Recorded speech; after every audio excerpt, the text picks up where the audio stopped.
I started off really just being so fascinated with fables and those kinds of things when I was younger.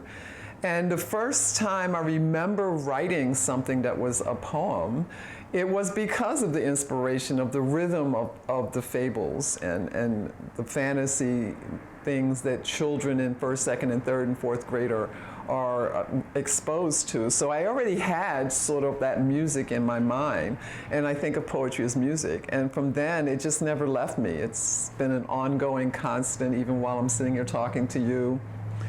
Sound in the back of my mind, almost my own music that I create to the world around me, or as a response to the world around me. So it started pretty young. I would say it was fifth, sixth grade.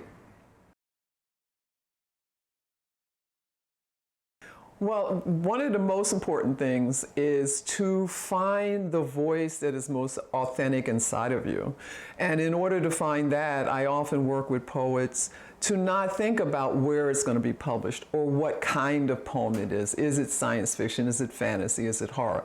What's more important is to let that rawness out. So that's usually the first place that I work, because I think often when we create, we think, oh, where am I going to sell this or where it's going to be published? And I've not done that when I work. I usually go with the first getting it out. And then in the rewrite and the shaping of it, that's when you can start to see what kind it may be. And then after that is the market. But it's more important to me to create the work and also to impress that on people that I mentor. And then after that, after it's been set, then you can start thinking about marketing. But I don't want them to think about marketing or even editing in that first creative moment, because I think in that wild moment is where really authentic, beautiful images can come. So that's the most important thing that I stress when I mentor people. I often talk to people in my community who are writing, and I point them towards something that's really important, and that is reading other people's work, so that you have a sense of what has been created, and then you can let yourself settle into what you want to create. I think the SFPA is one of the biggest sources, especially the anthologies that are created, because you see poetry in there from all over the world, from all other communities, you know, America, Africa, China. There's so many different cultures that end up in the anthologies, and you can get a sense of the kind of rhythm, the kind of way people are seeing the world through the spectrum of what would be considered speculative, which can be questioned by a lot of people, but to me there's a sort of surrealness to the idea of writing speculative poetry that you need to relax into. So it always helps to read what other people have done. Well, one of the things that I think is really important, and I've said this so many times, is the gatekeepers. And that is to have people who are reading poetry that are from a more diverse background, so that they can understand and feel what that rhythm is like. I also think that you have to be mindful in order to be inclusive. Because if you're not thinking, I want to be inclusive, and then reach out to different communities other than the ones you normally reach to, then you end up creating the same work.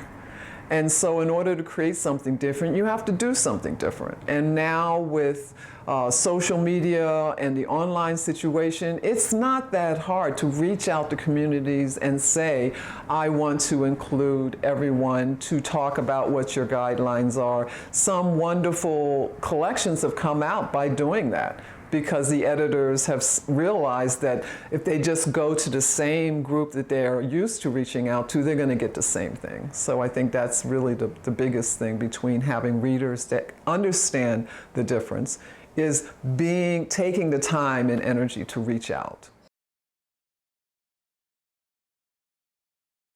Well, one of the things that I've always been very aware of, and in particular when I was one of the 3 editors for Sycorax's Daughters, the other 2 were Professor Kenitra Brooks and Professor Susanna Morris, is that it's a book of Black women writing horror, Well, what it is actually is, in another way of looking at it, for the Black community, it was more social writing, their reaction to some of the negative things that happen as a Black person. And since horror can be more, is always talked about as being an emotion of fear, it is not necessarily about monsters. It may be more about the human monsters. And in that way is how you can allow your voice to be heard. You don't have to make a creature. You can just talk about how that fear is interpreted.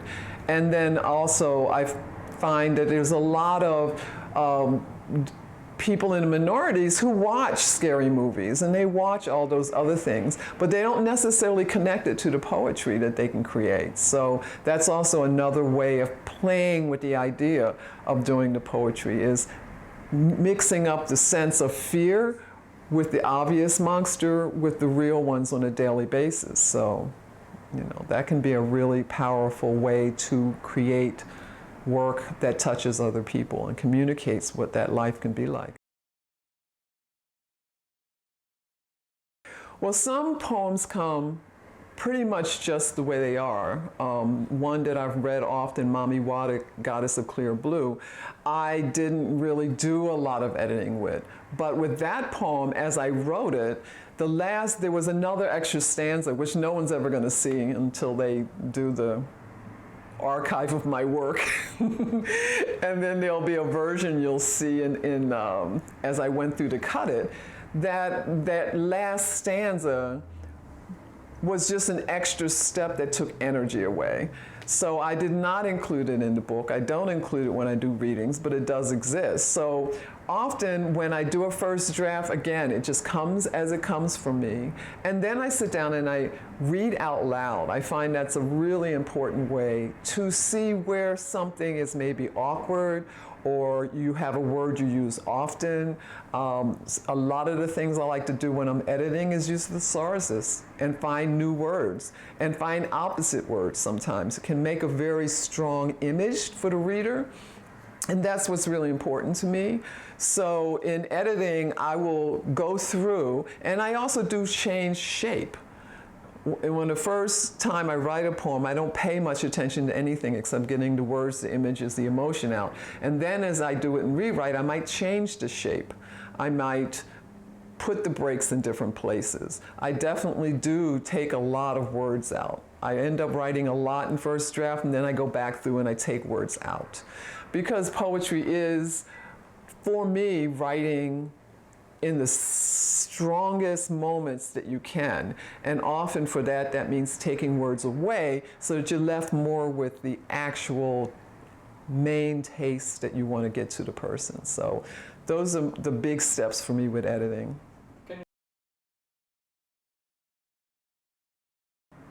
Well, community for me is very important. What it means for me is reading other people's work. And I think in the world of social media, it's really important to share. You know, there was a time when I was trying to shout out like once a week about something that I read, because I have piles and piles of books that I get. But I think sharing the information with other people, with readers, you know, to get a response from a reader, it's really, I get a lot of energy to be able to talk back to that reader on social media and say, I'm glad you liked it, and respond to their particular thing. So for other poets, for me, it's super important to stay in contact.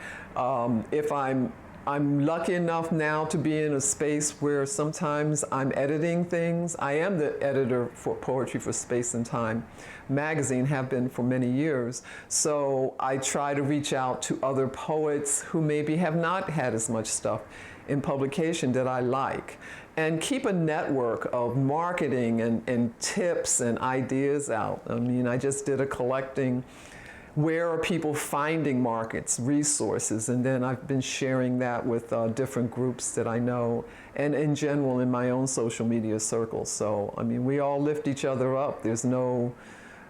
To me, there's nothing to be gained by holding on to something that I can share with someone else. It doesn't pull me down. It lifts all of us up.